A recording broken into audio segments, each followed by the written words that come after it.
Si yo hubiese sido Antonio Payá, primero voy al Jet, corro el riesgo de que me mate un familiar. Si hay que tener valor en la vida.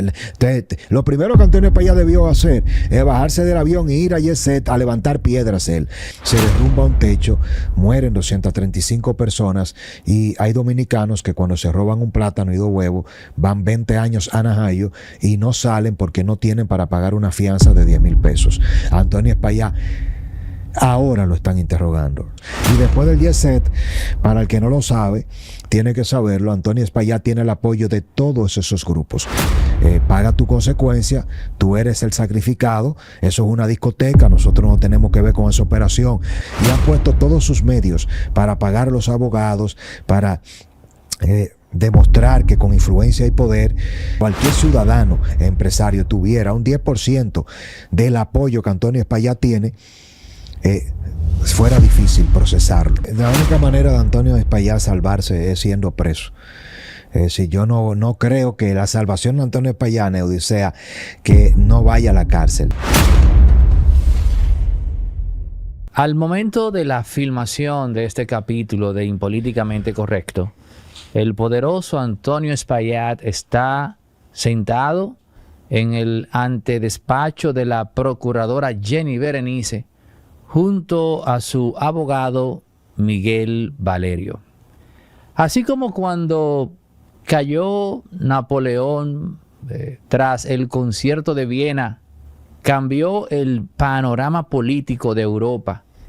Y así como la situación o el juego de poder en la antigua Roma cambió tras el magnicidio de Julio César, la comunicación de República Dominicana está cambiando drásticamente porque Gregory Adames, la mano derecha de Antonio Espaillat, acaba de decir con pruebas que él dejó en la Procuraduría que Antonio sabía perfectamente lo que estaba ocurriendo con el techo. Y esto es una daga que se clava al corazón de la credibilidad de RCC Media, porque allí todo el mundo dijo que en caso de Antonio Espaillat no estaba al tanto de eso. Las repercusiones del colapso del Jet Set en la comunicación de República Dominicana. Francisco Tavares, el demócrata, para reflexionar sobre este tema. Muchas gracias a Neudi por la invitación y Políticamente Correcto. Algún tiempo que no estaba por acá y nada, presto a hacer los análisis del lugar. No sé por dónde te gustaría empezar con este tema. Tú y yo teorizábamos sobre la comunicación en República Dominicana, fuera de aquí, desde años. Tú en rol de mentor en Tendencias Radio.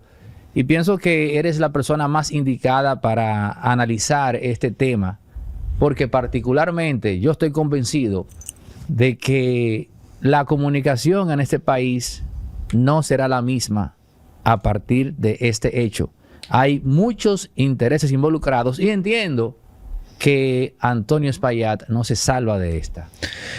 Bueno, separemos el caso de Jet, Antonio Espaillat, con el fenómeno de la transformación del modelo comunicacional en República Dominicana. Vamos a subir un poco, a subir el nivel del análisis, partiendo del hecho de que la audiencia tuya es una audiencia de las más inteligentes y que descodifica y crea juicios propios también. Yo creo que lo que está a prueba es el sistema de justicia dominicana. Creo que Jet con el techo no solo derrumbó la esperanza de una sociedad que le ha confiado durante demasiado tiempo su seguridad, sus vidas, a un Estado fallido. Haití es un Estado fallido, pero República Dominicana también. La diferencia es que nosotros tenemos la garantía de una continuidad de la estabilidad. Tenemos un caos organizado en República Dominicana, pero nada de lo que debe funcionar, lo que le da sentido al ejercicio de la representatividad de la política, de los políticos, del gobierno central y del Estado funciona. Tiene directores de la CAS que durante décadas no saben ni siquiera administrar el agua para que nos llegue con calidad. Tenemos que tener tinacos, poncheras, tenemos que tener mangueras en los barrios. Hay que comprar el agua todavía en pleno siglo XXI y hablamos de inteligencia artificial. Tenemos una de las energías más costosas. El sistema energético en República Dominicana, kilovatio hora, es de los más caros del planeta, pero pagamos la energía que no nos dan, pagamos por apagones. Si te le paga la energía, tú le estás pagando al que se la roba, y el que se la roba recibe más energía que tú y no es capaz ni de este, ni de norte, ni de sur, ni de oeste, o todo lo que tú quieras, o entre Superintendencia de Electricidad, el Consejo Unificado. Tú tomas toda la aparatología del funcionamiento de la regulación de la energía y nadie sabe hacer nada para transformar eso. No hay mañana en el transporte. El sistema de salud en República Dominicana está quebrado, entre Mario Lama, el ministro de Salud, los médicos, el colegio. La Superintendencia de Salud y Riesgos Laborales no regula ninguna ARS. Aquí tú vas a una clínica y lo primero que te piden con un infarto es un avance, y tú infartado tienes que sacar una tarjeta o ir a un cajero, a un banco, y devolverte para que te atiendan si no te mueres a la espera, y no pasa nada con las clínicas. Los seguros no tienen cobertura. Entonces, ¿qué funciona en República Dominicana? Yo no quiero ahora hacer una narrativa del apocalipsis, pero la verdad es que los dominicanos somos seres especiales, porque nada, absolutamente nada de lo que debería funcionar mínimamente en República Dominicana funciona. El internet es costoso, la telefonía es altísima y no se regula. Te vas a los alimentos, muchos envenenados con materia fecal, compras medicamentos en una farmacia y la farmacia te está vendiendo el medicamento de la tensión arterial o de la diabetes falsificado. Entonces tú estás pagando por un medicamento para preservar tu salud y lo que estás haciendo es envenenándote. Vas al médico con un problema de un desgarre muscular y te dice que tienes una hernia inguinal y te lleva a cirugía y te mueres en cirugía y nunca necesitaba ser intervenido. Todo el mundo sabe cómo funcionan todas las mafias y se validan. No hablemos del lavado, del narcotráfico en el Congreso, en el Senado, el sistema de partidos políticos. Entonces, en medio de todo esto, llega Jet-Set. Y Jet-Set lo que hace es decirle a una sociedad descreída, que está en la desafección, que todos los dominicanos saben que ya ni siquiera nos autoengañamos, porque así algún tiempo uno esperaba que cuando se daba un cambio de gobierno, de presidente, de candidatos, se dieran cambios a propósito del PRM. Ya el dominicano está en un punto que ni siquiera cree en sí mismo. Tú tienes un empleo, te pagan un salario miserable, solo te da para mantenerte vivo con 2.000 calorías diarias, para pagar el transporte, la gasolina, tienes que endeudarte para pagar la casa, lavar la ropa, el pasaje, la gasolina, el carro, el teléfono, todo eso, porque en el trabajo que te pagan una miseria te exigen que llegue bien vestido, maquillado, con salón, que no faltes, que estés de buen ánimo y ni siquiera tienes para comer. En esa realidad se derrumba un techo, mueren 235 personas y hay dominicanos que cuando se roban un plátano y 2 huevos van 20 años a Najayo y no salen porque no tienen para pagar una fianza de 10,000 pesos.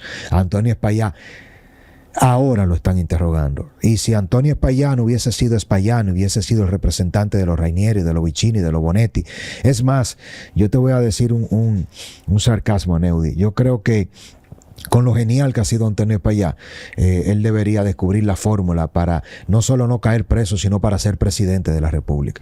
Porque yo no sé cómo Antonio Espaillá, yo no logro descubrir qué es lo que tiene él tan genial, qué ser humano tan especial es Antonio Espaillá, que ha logrado poner de acuerdo a todas las familias que se enfrentan, que son enemigas, para que inviertan en sociedad, en 51 emisoras, en un emporio comunicacional donde él tiene una participación societaria sin poner el dinero, él dirige y todos los grupos económicos se sienten bien representados. Y después del Jet-Set, para el que no lo sabe, tiene que saberlo, Antonio Espaillá tiene el apoyo de todos esos grupos. Es decir, que si tú o cualquiera está pensando que lo que harían los Rainieri, los Vicini, los Bonetti, todas las familias es pedirle a Antonio Espaillat, que sería mínimamente lo que en términos de un análisis de riesgo reputacional ameritaría para que no se desplomen esos grandes grupos económicos.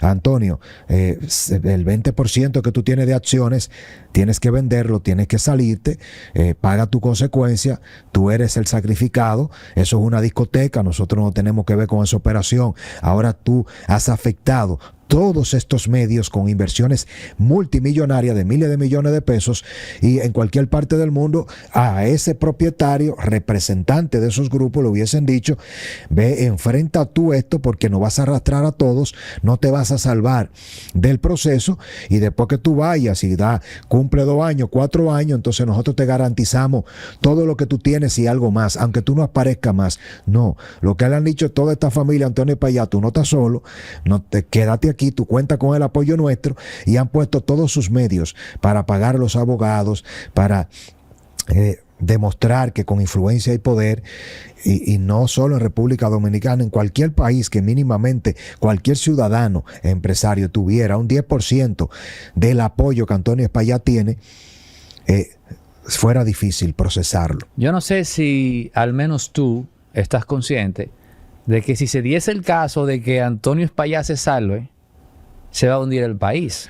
Ahora, yo te pregunto a ti si tú entiendes que gran parte de esa oligarquía dominicana, entre comillas, está aterrizada en verdad de cara a la realidad de nuestro país.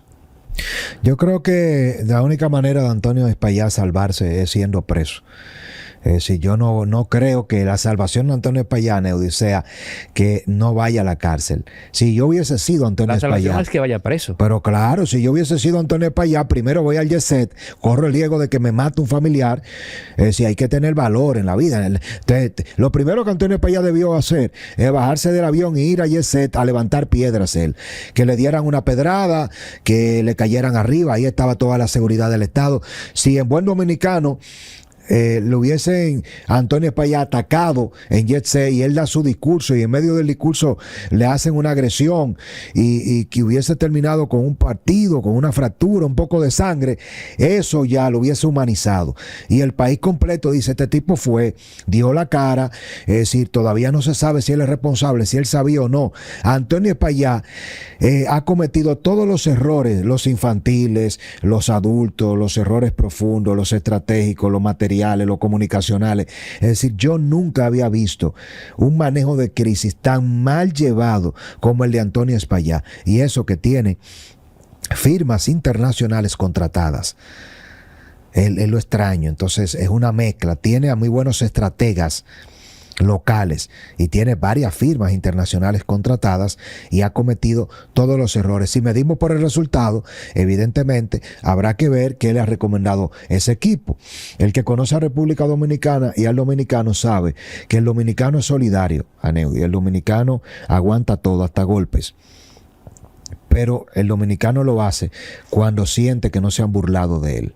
Cuando el dominicano, como pueblo, como sociedad, como individualidad, siente que se han burlado, que tú como jefe o como amigo, como político, lo tumbaste, lo engañaste, le sacaste la lengua y le dijiste: ¿y qué ahora? Entonces el dominicano es capaz de perder su libertad, su vida, no le importa nada, y va tras de ti. Antonio Espaillat, eso es lo que ha hecho. Se ha manejado burlándose de la sociedad, de la familia, de las víctimas. Entonces Antonio Espaillat tiene que saber que él no va a poder hacer ningún otro negocio en República Dominicana. Antonio Espaillat va a tener que vivir preso. Todavía a él no lo condenan en el mejor de los escenarios, y él va a tener que ser un recluso de su propia realidad. No va a poder ir a un restaurante. Antonio Espaillat no podrá ir a la universidad de sus hijos ni a un colegio. Antonio Espaillat, el nombre aquí de una persona. Sí, Antonio Espaillat no podrá hacer nada. Entonces, no se va a poder ir a Nueva York, que es ciudadano americano, ni a Florida, donde quiera que haya un dominicano. Antonio Espaillat no podrá estar.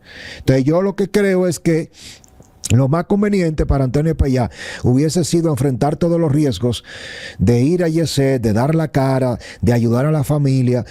Yo te puedo enumerar más de 20 cosas que él debió hacer. Número 1, debió darle comida.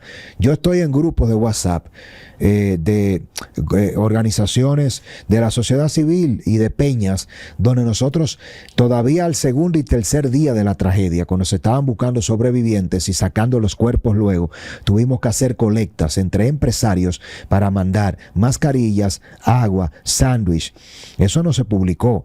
Es decir, pero gran parte de lo que estaban comiendo los rescatistas del Jet y todo el voluntariado y los policías fue donado por empresarios que nada tienen que ver con Antonio Espaillat.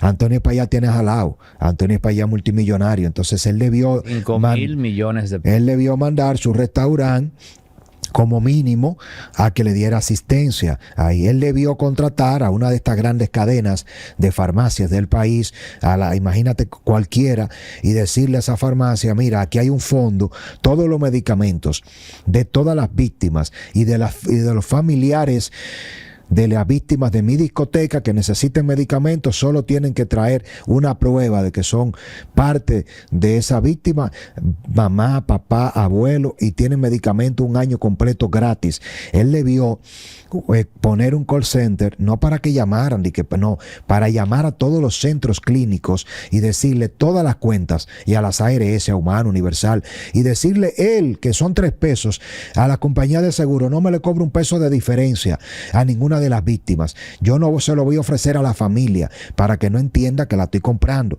Ahora, por arte de magia, cuando tú pasas el seguro y te digan la diferencia de su pariente son 200,000 pesos, no, está saldado. ¿Y quién lo saldó? Antonio Espaillat.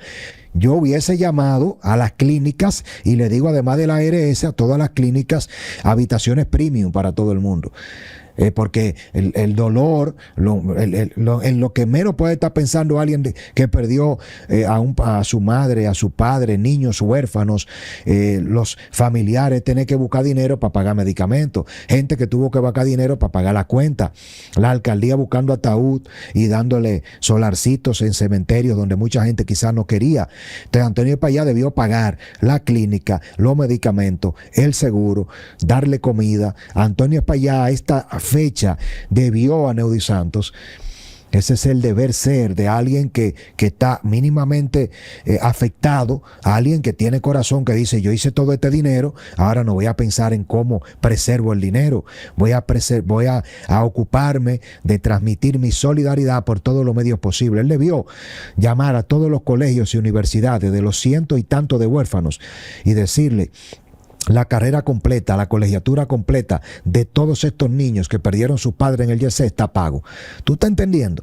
¿Quién tiene préstamo en la casa? Su préstamo está pago. Es decir, esto no es que no me demándame y sométame. Pero cuando tú le dices a un ser humano, óyeme, él no tuvo la culpa, él no lo planificó, él pudo estar ahí y te pagó la clínica, los medicamentos, el colegio, la universidad, te pagó todos los gastos fúnebres y te dice demándame. Tú sabes lo que hubiese hecho la mayoría de los dominicanos. Dicen, coño, este tipo es bueno, este tipo no se merece que, no, yo me voy a sentar con él y si él quiere resarcirme lo voy a hacer porque no le voy a poner precio a mi familiar. Entonces, ¿qué ha pasado? Te pregunto yo a ti, si me permites abusar de la confianza de entrevistado a entrevistador. ¿Por qué Antonio Espaillat no hace eso? ¿Porque le tiene tanto amor al dinero que le dolería darlo? ¿Porque nadie se lo recomendó? ¿No tiene la humanidad Antonio Espaillat para hacerlo? ¿Es tan difícil? Yo te voy a decir por qué no. ¿Por qué no, Aneudi? Simple, es un psicópata. Farmacia Medicare GBC está abierta de lunes a domingo, sigue en pie con su descuento de un 20% y también tiene su app que pueden descargar los amantes de Android y la gente también de Apple. Farmacia Medicare GBC, la de nosotros los dominicanos. Ya. ¿Cómo? Es un psicópata. Bueno. Simple. El problema es que en este país tenemos el estúpido mal hábito de que vemos a una persona con dinero, 2 pesos, y literalmente hablando, inmediatamente le adjudicamos otras virtudes. Mira tu caso, por ejemplo. La gente no te conoce. Tú eres un tipo con una, con una determinación, con una brillantez para los negocios. Y yo veo eso y yo veo tu dinero. No. este tipo es un tipo brillante. Este tipo, o sea, tiene talento realmente. Pero óyeme, el dominicano, tú lo único que tienes que hacer es romperle el ojo con 2 pesos y de inmediato tú eres un Séneca, tú eres un Cicerón, tú eres un Marco Antonio, etcétera. Te atribuye todo. ¿Y qué pasa? Bueno, ocurre esta desgracia, que gente mediocre, con patologías mentales, patología de poder, se entrona en la posición más alta y al final la cosa no puede terminar bien. Antonio Espaillat es un psicópata. Ah, ¿tú no me lo crees? No me hagas decir innecesariamente cosas personales. Óyeme, ¿cómo tú puedes juzgar una persona que en medio de la tragedia manda a buscar la caja del cuadre de esa noche? ¿Qué ser humano normal hace eso? Óyeme, lo de Gregory, yo lo sabía. Creo que te lo comenté antes de, no sé, se lo comentó José Peguero. Pero yo no podía decir Gregory lo delató. ¿Por qué? Porque Gregory le rechazó la seguridad a la Procuraduría y se escondió en un campo. Y del campo bajó con los abogados. Gregory, la mano derecha de él. Y a mí me dijo alguien, cuando colapsó al otro día, mira, ubiquen a Gregory, que él es el que sabe qué pasó ahí. Pero adivina qué, nadie sabía de Gregory, porque él se escondió. ¿Y por qué Gregory se le esconde al jefe? Te pregunto yo a ti. ¿Qué vio Gregory en Antonio Espaillat que se le esconde? Es un psicópata. Pero a la gente le es difícil entender eso porque ven al empresario, ven al hombre exitoso. Tú me permites revelar cosas tuyas aquí. Tú me das la confianza para que tú veas la diferencia. ¿Tú te acuerdas el que se le quemó la casa? Sí. Y llega tú al programa. ¿Y qué tú haces? Ah, no, mira, Riam, Pra, el billetaje, mira, resuelve. Unos cuantos miles ahí, cómprate una nevera, cómprate esto. O sea, a Francisco Tavares le dicen, un empleado, se me quemó la casa. Y Francisco, esto lo vi yo, soy testigo de eso. ¿Qué hace? Dispone inmediatamente de sus recursos para que ese muchacho se compre una nevera y una estufa. Sin mediar palabra. Tú me excusas, pero yo no imagino a Antonio Espaillat haciendo eso. Ah, no, pasó. ¡Pasó! Papá, el parqueo de RCC Media se inundó. Me voy a reservar el nombre para que no me metan al medio. Sí, porque somos dominicanos. Ahí hay figuras que las jipetas del año se le dañaron. El parqueo de RCC Media se inundó. Un parqueo que está mal hecho. Y jipetas que debían con préstamos. Y Antonio Espaillat no le dio un centavo a nadie. Ahí hay uno ahí que es talento de él, que enojado agarró y comenzó a transmitir su programa desde otro estudio, del pique, porque sacó una BMW del año. Y dijo, ¿cuántos millones de pesos? Y se le fue a pique ahí, inundada. Antonio a nadie le pagó un centavo. Es un psicópata. Tú haces un enfoque correcto. Creo que también tenemos que revisarnos como sociedad. Yo le decía a uno de los empresarios más influyentes del país, y tú conoces muy bien cuál es mi criterio con respecto al dinero. Yo le decía a ese empresario que todo el mundo conoce, le decía, hay que cuidar, y me preocupa mucho, qué tanta importancia le dan los empresarios dominicanos, los dueños del país, los verdaderamente ricos, a la trascendencia. ¿Qué importancia le dan a trascender? ¿Qué es trascender?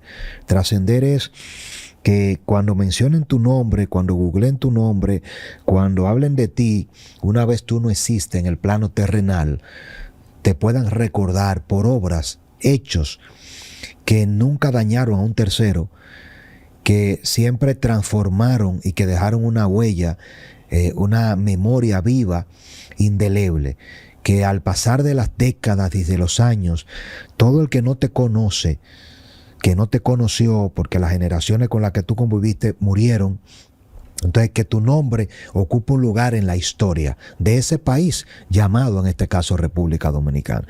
Y yo le decía a ese empresario, yo no recuerdo, no sé usted, y hago el ejercicio contigo, Aneudi, ningún ser humano en el planeta que haya sido recordado a lo largo de las décadas, de los años, de los siglos, por la cantidad de dinero que acumuló. En India, en China, en Estados Unidos, nadie dice Aristóteles Onassis fue el hombre más rico de Estados Unidos. No, fue un visionario que transformó la industria petrolera. Nadie dice Henry Ford acumuló 200,000 millones de dólares.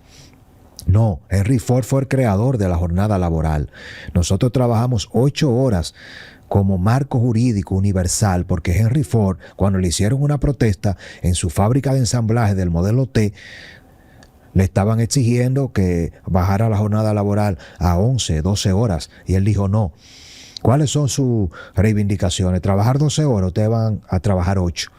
Ahora yo quiero que en esas 8 horas ustedes me rindan y me den una productividad que exceda lo que ustedes están haciendo ahora. Y además, si ustedes quieren un aumento salarial, ¿cuánto ustedes ganan por hora? $6, van a ganar $20. Pero yo quiero ahora que con ese excedente de que yo le voy a pagar, trabajando menos tiempo y ganando más, ustedes compren mis vehículos. Y que ustedes anden montados. Yo quiero, y Henry Ford masificó su vehículo, creándole la condición a sus propios empleados para que ellos pudieran tener el dinero suficiente de utilizar el automóvil. Y cuando todo el mundo comenzó a ver que los mismos empleados usaban el carro, entonces todo el mundo quería el modelo T. Pero Henry Ford le dijo a todos los empresarios del cinturón del acero y a los dueños de supermercados y de farmacia y de zapatos y de tiendas, le digo, oigan, implementen esta medida, porque si un empleado duerme, un ser humano duerme en promedio 8 horas y trabaja 12, son 20 horas. Y tiene que trasladarse del punto A donde vive a su trabajo y de su trabajo a su casa, y tiene luego que llevar a los niños al colegio y tiene que asearse. Entre lo que come, se asea y se transporta, se le van más de 4 horas. ¿Cuándo va a consumir? Entonces, ¿cuándo consume? Nunca. Entonces, vamos a darle el tiempo, vamos a reducir la jornada laboral para que puedan ir a sus establecimientos y a los nuestros a consumir. Henry Ford revolucionó la economía de Estados Unidos. Él no es recordado porque acumuló todo este dinero. Tú miras a Elon Musk. Entonces Elon Musk en el ranking es de los más ricos del mundo. ¿Pero por qué es que lo recuerdan? Porque compró Twitter y lo convirtió en X. Porque creó el modelo de Tesla. Porque tiene un proyecto de conquista del espacio. Es el amo de los satélites. ¿Entiendes? Claro. Entonces tú miras a todos. Tú miras a Jeff Bezos, a Mark Zuckerberg. Cambió la civilización humana. Cuando tú lo llevas al modelo, para concluir la idea del empresario dominicano, el empresario dominicano no te da una beca. El empresario dominicano no funda una universidad. Y cuando funda una universidad, la crea, la utiliza para ganar más dinero. El empresario dominicano no te hace una obra social, y cuando te crea una fundación lo hace para hacer lobby. Entonces el empresario dominicano, que es dueño del país, no está consciente de que el pueblo, en vez de admirarlo, lo que hace es que lo odia. Los dominicanos, en su gran mayoría, ven a los grandes empresarios como ladrones, corruptos, explotadores, porque tú vas a un supermercado dominicano y la cajera en 1 hora te está manejando en su caja decenas de millones de pesos. En un turno de 8 horas, ella te ha manejado 200, 300 millones de pesos y no tiene para comer. Ella está en un supermercado facturando millones de pesos de comida, y cuando se va al break, se está comiendo un arroz con huevo. Y la comida que le sobra en el deli, en la cafetería, ese supermercado, prohíben que se lo den a los empleados y la botan. Entonces tú miras al cajero de un banco que está facturando, manejando millones de pesos, y cuando el cajero sale, tiene los zapatos rotos. Pero hablaste de la visión. ¡Qué locura! ¿Tú estás entendiendo? Distinguido a esos grandes empresarios. Bien. Y estamos hablando de un gran empresario visionario de la comunicación en el país. Ahora, yo te hago la siguiente pregunta. cítame un solo nombre de una de las 140 figuras que está en nómina en RCC Media que haya crecido desde cero en RCC Media, que haya crecido desde cero bajo la égida de Antonio Espaillat. Cítame uno. Sí, no. No lo hay. No lo hay. ¿Tú sabes quién fue grande en ese sentido? Bienvenido Rodríguez. Porque cuando Martínez Pozo no era nadie, le dio la oportunidad. Cuando Eury Cabral no era nadie, hizo lo mismo. Cuando José La Luz no era nadie, hizo lo mismo. Y cuando Alvarito ya estaba de jubilarse, él le pidió, ven, yo te quiero en la mañana aquí. Y le insistió porque ahora no quería. Pero ya Alvarito tenía 30 y pico de años en la comunicación que pasaron irrelevantes a nivel mainstream. O sea, Bienvenido sí se podría decir de forma irrefutable que fue un gran empresario de la comunicación, porque tenía un olfato que un Antonio Espaillat ni en sueños tendría. Antonio es un parásito de la comunicación. ¿Por qué es un parásito? Define un parásito. Defínemelo. Dale. No amerita Parásito definición. se nutre de... Bueno, pues Antonio agarró todos los talentos que ya tenían éxito probado y se fue aprovechando de situaciones que se dieron en sus otros medios y les fue abriendo las puertas. Pasó con todo el mundo, desde Bolívar Valera hasta incluso en su momento Ricardo Nieves y Domingo Páez, que se van de la Z por un tema interno y él, bueno, pues espérate, Riam, y le abre la puerta. Eso es lo que es Antonio. Él no es un visionario. Él es un parásito de la comunicación. Ahora yo te pregunto, hablando específicamente de RCC Media, ¿qué va a pasar ahora que la línea narrativa de que Antonio no sabía de eso, la línea narrativa que estableció RCC Media, que planteaba que era imposible que un Antonio Espaillat que supiese que eso estaba así, no hubiese hecho nada para subsanarlo? Eso se ha caído ahora con lo que ha planteado Gregory, su mano derecha. ¿Tú sabes lo que dijo uno de los abogados de Gregory? Que él, saliendo de los escombros, lo llamó y le dijo, se lo dije que esto se iba a caer. Wow. Gregory le mandó videos a Antonio Espaillat. Incluso en la misma fiesta, Gregory dijo, Don, mande esto a cancelar esto. Este techo se va a caer. Y hay un testimonio que tengo que me reservo el nombre. Hay una persona que estaba con su esposa y una prima. Y Gregory le dijo, siéntese ahí en esa esquina porque ese techo se va a caer. Y la persona, pensando que Gregory quería tumbarle la mesa para un cliente, de forma soberbia le dijo no. Y en el momento que él fue al baño y dejó a su esposa con la prima, se cae el techo. Y hoy ese hombre está con un cargo de conciencia que no puede vivir. No puede vivir.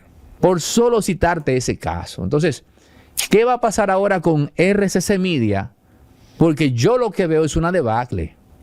Una debacle. Ahí hay 52 emisoras que es inevitable que haya quienes estén ahora calculando. Este tipo se verá obligado a disociarse de esto. ¿Cómo esas emisoras llegan a donde él? Vía conflictos. Lo que tenemos ahora es un conflicto que tiene la capacidad de desintegrar eso. Él no se va a salvar de eso tampoco. También va a perder su hegemonía en RCC Media. Te lo digo yo hoy a ti. Yo creo eso. Yo estoy de acuerdo contigo, sin lugar a dudas. Y pienso que hay algo más grave que lo que señalas. Y es que una persona lúcida, con liderazgo, una persona, Dios nos libre, cualquiera de nosotros, nos pasa eso. Y lo primero que yo hubiese hecho es reunir a todo mi staff, a mis talentos, a los productores. Y les digo, cuidado quien se atreva a defenderme. Esto es un hecho aislado. Nada tiene que ver esta discoteca y el derrumbe de ese techo que ha matado de manera injusta y merecida, porque nadie que va a divertirse, a celebrar un cumpleaños, un aniversario de boda y a cantar como Ruby Pérez y tanta gente que vino de España, 30 años, una pareja que vino de Estados Unidos se había retirado, que había trabajado en Jet Set. Oye, todos los casos que hay ahí, Aneudi y la audiencia. Un señor que había trabajado 30 años, se fue a Estados Unidos en Jet Set y vino. Y acabando de llegar, fue a Yesé a celebrar su cambio de estatus y murió ahí. Entonces yo lo hubiese dicho, si hubiese sido Antonio Espaillat, cuidado quien me defiende. Esto es una responsabilidad mía. Ninguno de ustedes pueden pagar, ni arriesgarse, ni yo voy a permitir, se los prohíbo, que utilicen uno de mis medios, o todos mis medios, para defenderme a mí. Yo no necesito defensa. Yo voy a enfrentar y voy a asumir las consecuencias. Porque cuando te toca, el único que te elige es el Señor, si tú crees. Y el único que puede salvarte es tu integridad. Es tener integridad, Señor. Usted cometió eso, un error involuntario, un homicidio involuntario. Usted detonó una bomba y mató a 2,000 personas, pero usted no sabía que era una bomba. O que la bomba podía estallar. Él le puso una bomba al techo. No, pero él es el dueño. Él esa noche sabía que se iba a caer el techo y lo dejó así. No lo sabía, pero se lo dijeron. Entonces él tenía conocimiento y él era el dueño, no su madre. Entonces él dejó que todos estos talentos de RCC Media, gente que le deben lealtad, otros socios de él, otros que le bajaron línea, de todos los casos. Entonces, tú lo miras desde el punto de vista de la integridad. Es una persona que no es íntegra. Una persona íntegra nunca permite que un amigo, que un empleado, que un socio se afecte después que ya no hay nada. Ahora, si yo me voy a morir y tú me puedes poner un paracaídas, y si hay un solo paracaídas y nos tiramos del avión, y si nos abrazamos los dos, el paracaídas nos puede llevar sano y salvo a tierra, si nos salvamos los dos. Pero si el paracaídas va a provocar, ya, y sabemos de antemano que el paracaídas no resiste el peso de los dos, si lo tienes tú puesto, yo no puedo ser tan mezquino de entonces agarrarte por un pie para que nos jodamos los dos. No existe fuerza más grande en el mundo que un pueblo unido apuntando hacia el sol. Fuerza colectiva que no tiene miedo. Decimos presente, aquí estamos, podemos, hinchados de orgullo, se siente en el pecho, juntos conservamos nuestra identidad. Me filmaron, mamá.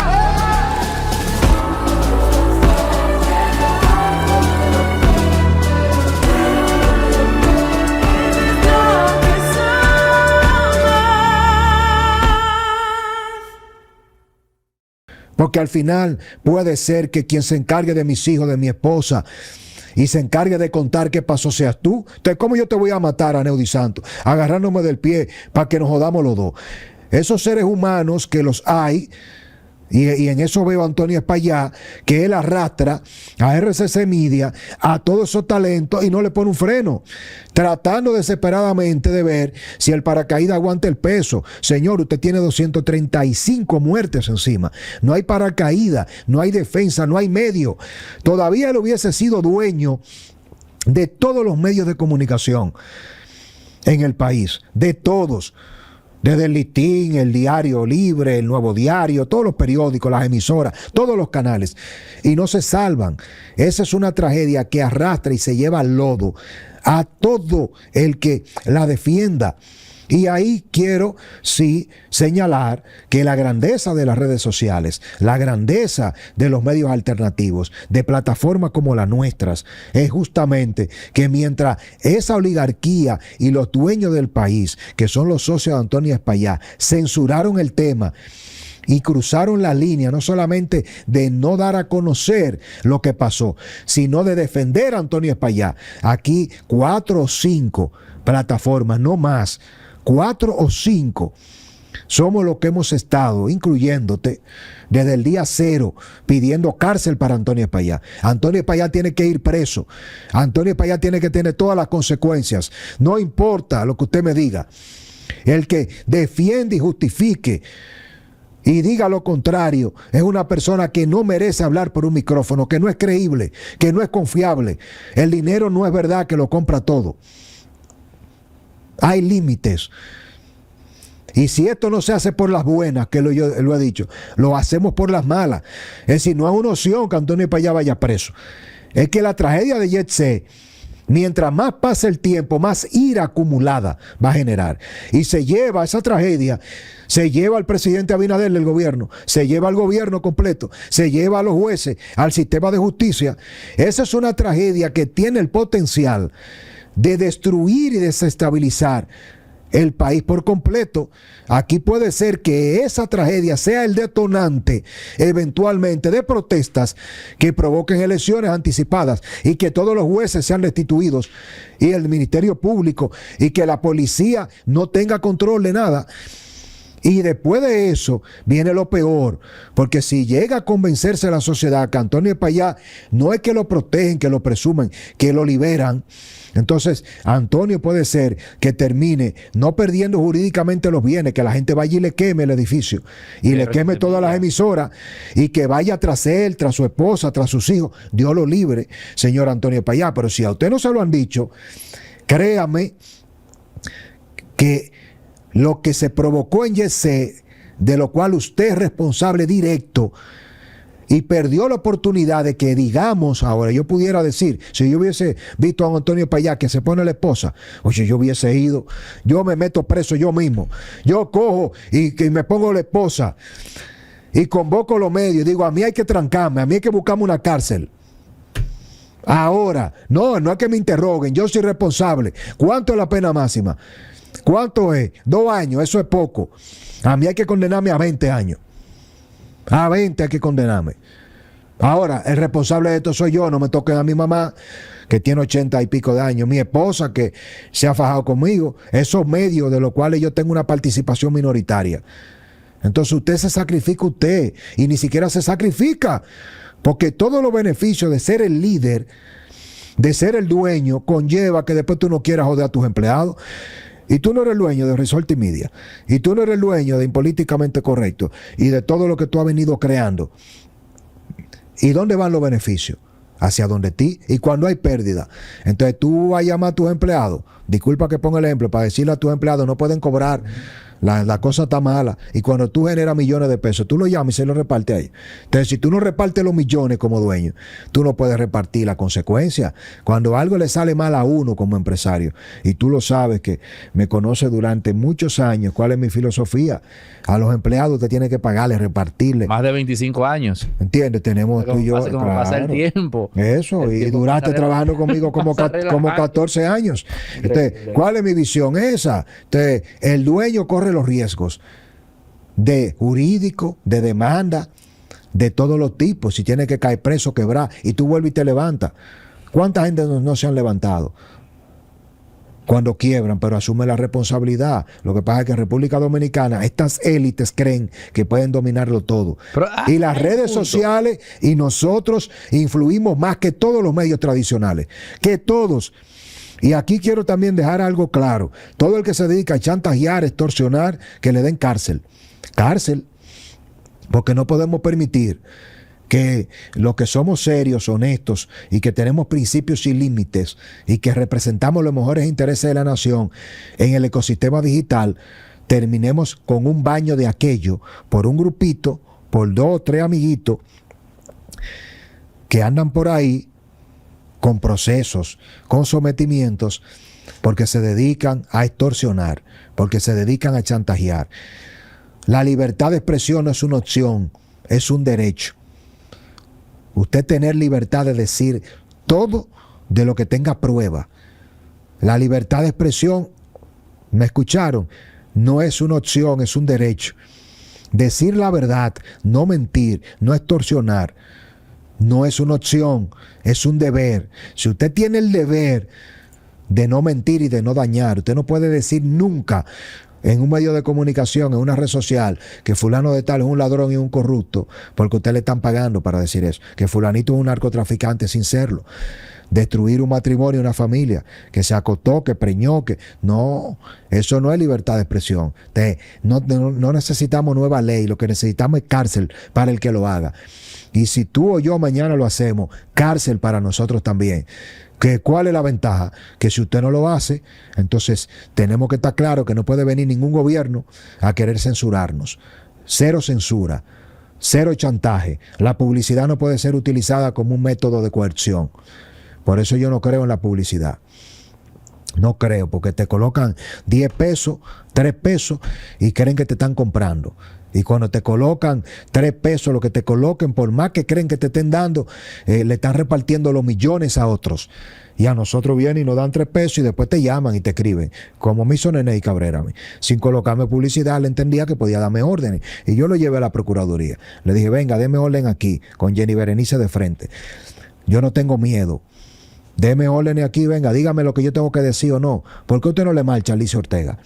¿Por qué Alicia sí puede hacer un programa de la pintura y tú te quedas callado? Y yo hago un programa de la pintura y tú me quieres a mí decir que me vas a destruir. Entonces, Alicia, tú la respetas más que yo lo respeto eso. Ahora venga, asume la consecuencia. Entonces, el que se equivoca tiene que enfrentarlo. Por eso es que nosotros tenemos que estar claros que no hay diferencia entre un medio digital y uno tradicional, porque el que comunica, si estudió periodismo o no estudió, está obligado a decir la verdad. Y de lo que tú no tienes prueba, no lo digas, porque te corres en una ruleta rusa de que esa persona decida si te procesa o no. En el mejor de los casos. Hay otros casos, el mejor de los casos es una demanda por difamación e injuria. Hay otro caso donde hay gente que dice, yo no voy para la justicia a perder tiempo, yo le voy a hacer una vuelta. Y tú apareces, cualquiera puede aparecer muerto, o con tu hija o tu hijo. Entonces, cuando es un jueguito, gracias a Dios que aquí todos estos casos están yendo a los tribunales, porque en México no van a tribunales, en México contratan un sicario, pagan $1,000. Bueno, en México te mandan a matar. Asesinaron a la figura más emblemática de la televisión. El Freddy Verasgoico de México, Paco Stanley, lo acribillaron. Paco, en una ocasión, nada más y nada menos que el propio Mayo fue al estudio y le manda un papelito y él lo lee. Pero el papelito, lo primero que dice, no diga esto en público, pero él lo lee al aire. Y al final dice, tu amigo el Mayo vine aquí a verte al estudio. Cuando él lee eso, que él se da cuenta del error que ha cometido, nada más dice, por favor, enfoquen, tiro amplio. Aquí no está, el Mayo no está aquí, el Mayo no está aquí. Y también decía que le había dejado algo. Te dejé un regalo con fulano. Él leyó todo eso en el aire. Pero Paco Stanley se creyó la película. Él se creyó que porque era Paco Stanley, él podía. Entonces, un día se dio cuenta de la peor manera que no era así. Óyeme, qué difícil, es difícil. Yo creo que estamos viviendo una época de grandes cambios y un cambio de época.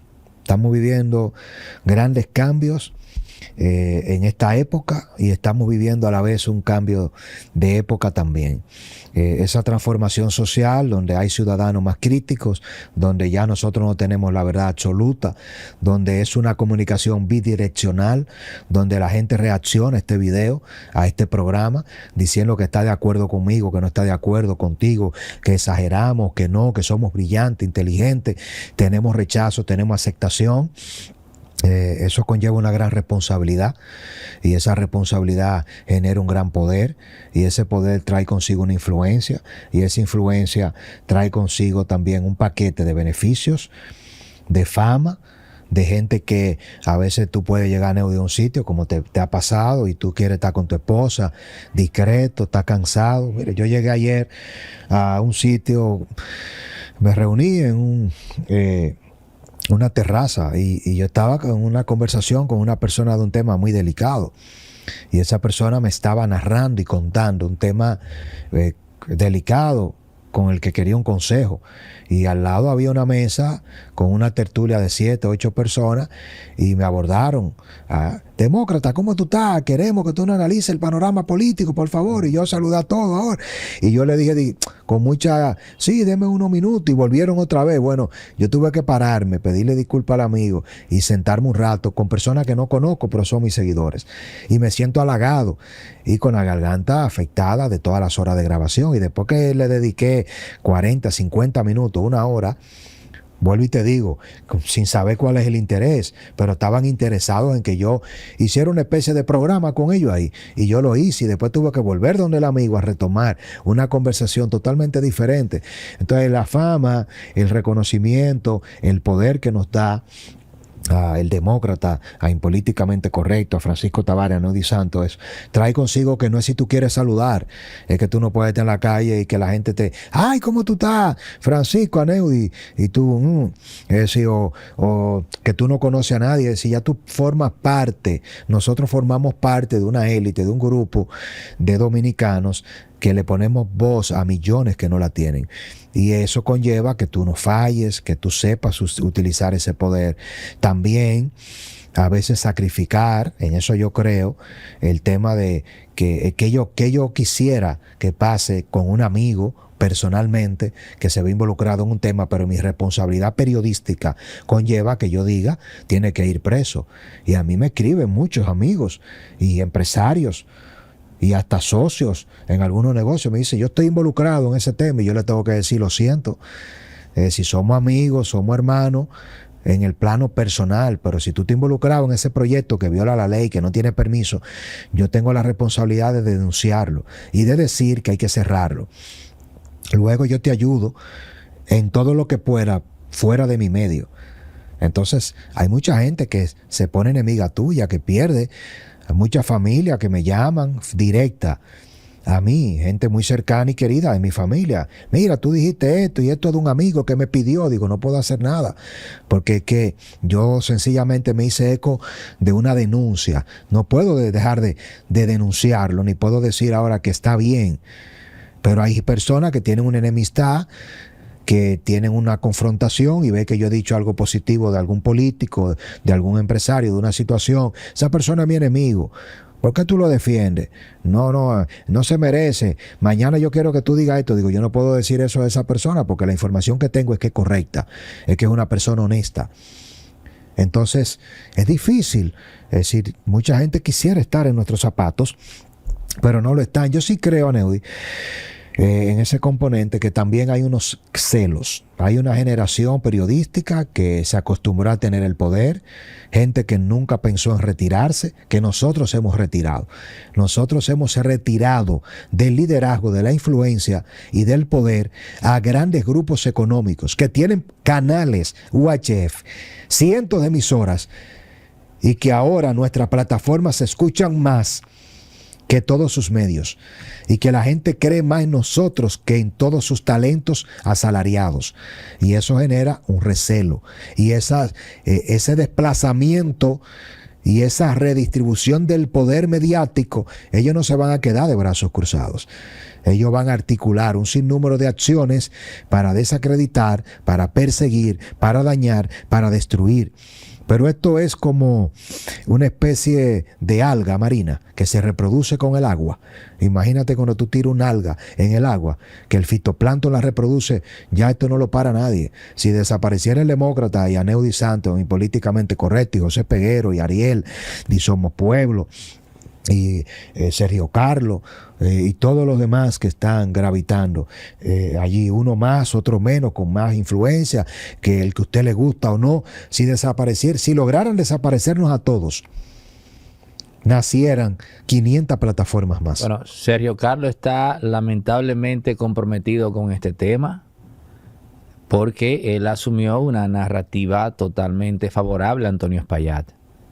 Él, que todo este tiempo estuvo criticando incluso casos de corrupción nimios, ahora le tocó tener que defender el caso más execrable de la historia republicana, porque no es verdad que 236 vidas pesan menos que el mayor escándalo de corrupción en República Dominicana. Eso es algo, yo diría, indiscutible, irrefutable. Entonces, él optó por eso, a la sociedad que le pase factura. Yo creo que es un error. Creo que todo el que se involucre en esto, yo no lo haría por todo el dinero del mundo. Hay dinero que no se gana. Yo como empresario lo tengo bien claro. Eso es decir, el dinero es bueno, es necesario. Yo tengo una tesis y tú la conoces. Hay mucha gente que me pregunta, ¿y cómo es que tú estás haciendo? ¿Tienes periodistas, tienes vehículos, tienes vallas? Bueno, yo creo en hacer un ejercicio empresarial de 27 años y con lo que yo me gano, en vez de invertirlo en fondos, en bolsa de valores o comprarme un yate o una villa, yo lo invierto en mi medio. Para mí, mi grupo de comunicación lo fue Tendencias, ahora es El Demócrata, es mi cuenta bancaria donde yo invierto. Y corro mi riesgo, si funciona o no funciona. Tendencias lo creamos y yo lo financié durante 12 años y fuimos pioneros. Lo que pasa es que la gente ve el resultado del Demócrata ahora. Cuando nadie tenía un diario digital aquí, hace 15 años, nosotros teníamos Tendencias RDO. Cuando nadie hacía ediciones para piezas virales en Facebook, ya nosotros lo hacíamos. Nosotros tuvimos uno de los primeros canales de YouTube segmentado y dirigido, que lo dirigiste tú con tu genialidad. Tú siempre has sido un creativo, para mí de los mejores del país. Y te desarrollaste y creciste, qué bueno, pero tú viviste eso conmigo. ¿Y de dónde salía el dinero? Yo lo ponía. ¿Y vendíamos publicidad? No. Es decir, sencillamente no se mandaba, no llegaban las cuentas. ¿Por qué? Porque el juego es que tú tienes que defender todos los casos. Y si tú quieres tener publicidad de todos los grupos económicos que son los dueños de los supermercados, de la banca, de la AFP, de la ARS, tú quieres saber por qué hay gente apoyando a Antonio Payá.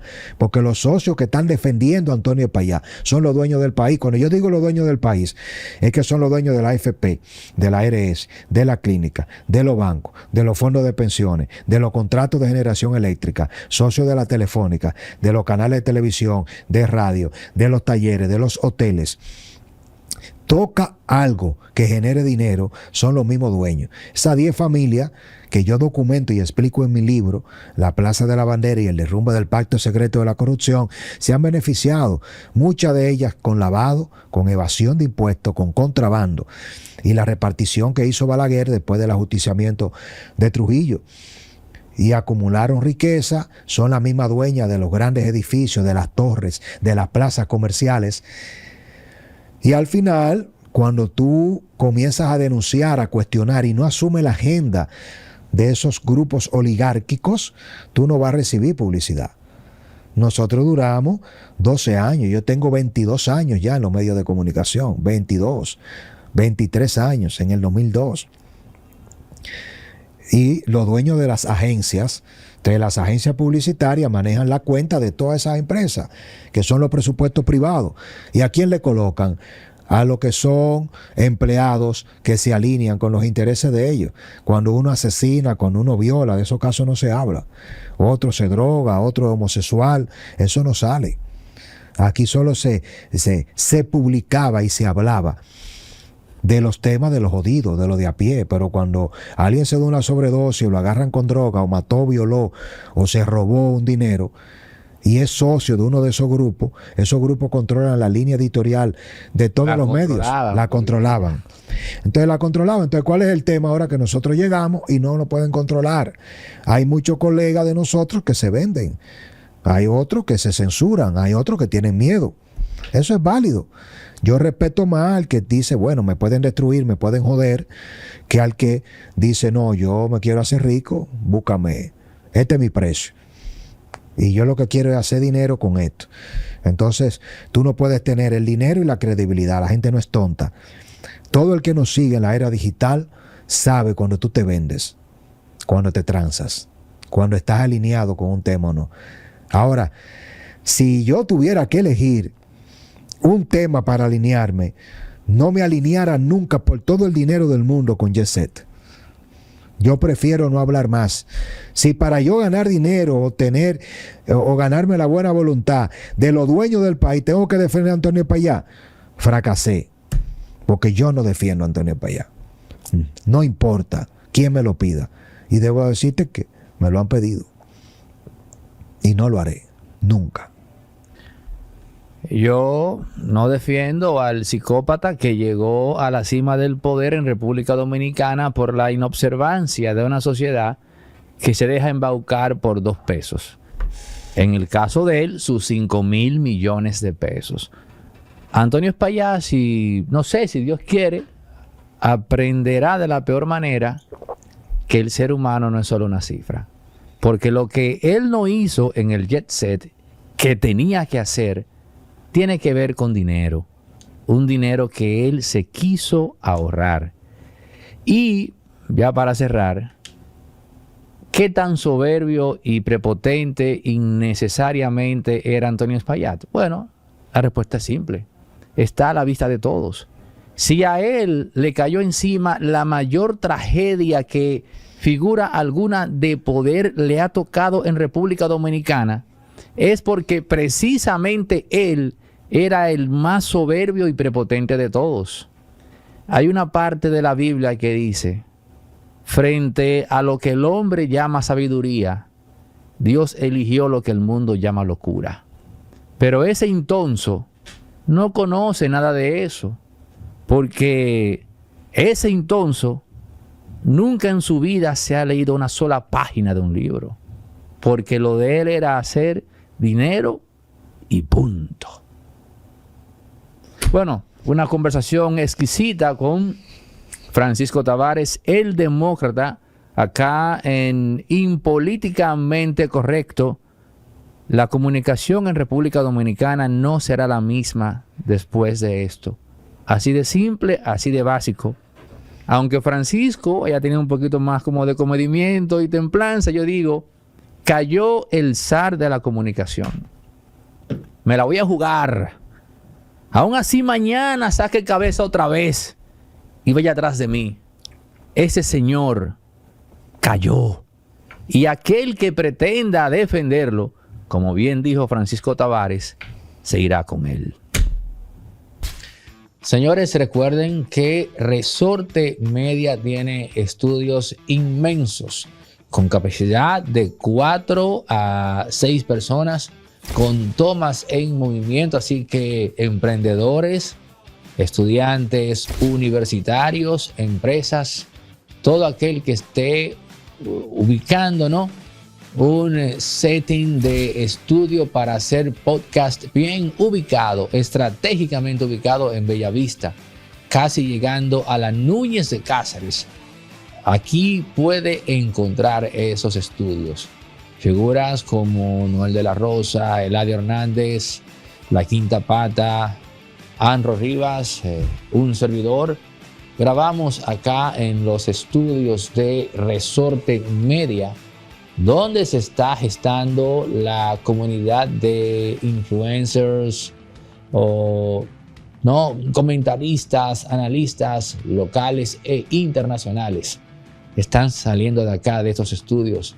Remberto Pichardo, no se me podía quedar, Remberto, el buen amigo Remberto Pichardo, todos grabando acá en los estudios de Resorte Media. En el número que ves en pantalla ahora mismo puedes escribir y apartar tu cita para que vengas a conocer los estudios y los planes que tenemos de renta y alquiler de espacios desde 30 minutos en adelante, con capacidad para 4 o 6 personas. Tomas en movimiento y laborando desde las 7 hasta las 11 de la noche.